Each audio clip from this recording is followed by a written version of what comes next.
कर सकता हूँ। जब नरेश मीणा के हमारे प्रमोद जैन भाया ओम बिरला को नींद नहीं आ रही, प्रमोद जैन भाया ओम बिरला की बीपी बढ़ रही है, बीपी बढ़ रही है, तब मैं कहता हूं कि राजस्थान की राजनीति में केवल 2-3 नेताओं से डरता हूं और उनसे डरता नहीं हूं। डरना तो दिमाग में है ही नहीं, ऐसी मां से पैदा हुआ, से घर में पैदा हुआ, तो डर नाम की तो कोई चीज नरेश मीणा के जैन में नहीं है। लेकिन नरेश मीणा तुम्हारा सम्मान इसलिए करता है क्योंकि तुम्हारे वर्ग, तुम्हारे समाज, बहुत बड़ा तबका तुम्हारा सम्मान दे रहा है, इसलिए मैं तुम्हारा सम्मान करता हूँ। इस चक्कर में मत रहना, भूल मत जाना, मैं जसकौर मीणा नहीं हूँ, मैं नमोनारायण मीणा नहीं हूँ, मैं रमेश मीणा नहीं हूँ। क्या मेरी बेइज्जती करा दोगे, क्या मेरा रास्ता रोक लोगे? जितना तुम मेरा रास्ता रोकोगे, जितना तुम मुझे रोकोगे, जितना रास्ता रोकोगे, जैसे नदी का पानी रुक नहीं सकता, वैसे नरेश मीणा को तुम राजनीति में काम करने से, जनता की सेवा करने से रोक नहीं सकते। जनता की सेवा करने से तुम रोक नहीं सकते। मैं भारतीय वालों, मैं आसपास के घाट के लोगों आपसे पूछना चाहता हूँ, मैं पूछना चाहता हूँ, कुछ 3 साल पहले, 2 साल पहले यहाँ कांग्रेस का राज था, कांग्रेस का विधायक था, यहाँ कांग्रेस का राज था, कांग्रेस का विधायक था, वो तुम्हारा भी नहीं था शायद तुमने वोट भी उसको कम दिया हो। लेकिन उस समय भाजपा में कितने डंपर रेत के चल रहे थे, कितनी ट्रोलियां रेत की चल रही थी। अब भारतीय जनता पार्टी का राज है, और राज में कैसा,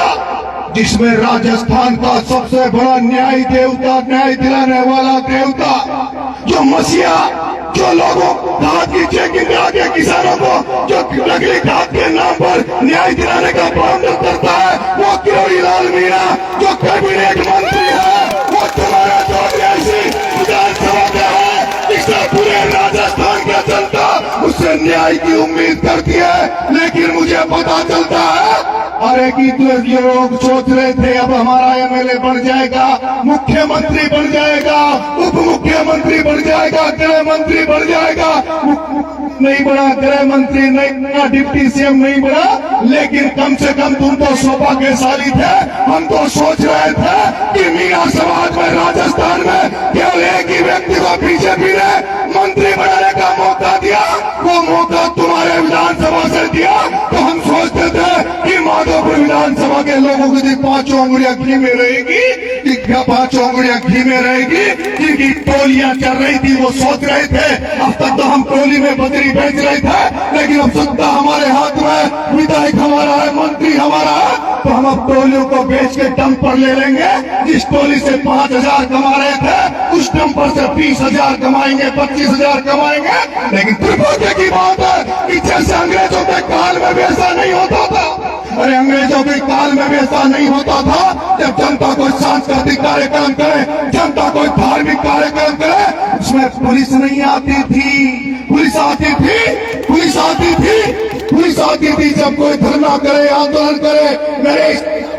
सांस्कृतिक कार्यक्रम, सामाजिक कार्यक्रम, वो भी एक पूरे गांव द्वारा आयोजित कार्यक्रम में जा रहा है, उसमें भी तुम पुलिस भेज रहे हो। अरे तुम तो अंग्रेजों से भी ज्यादा निकम्मे हो,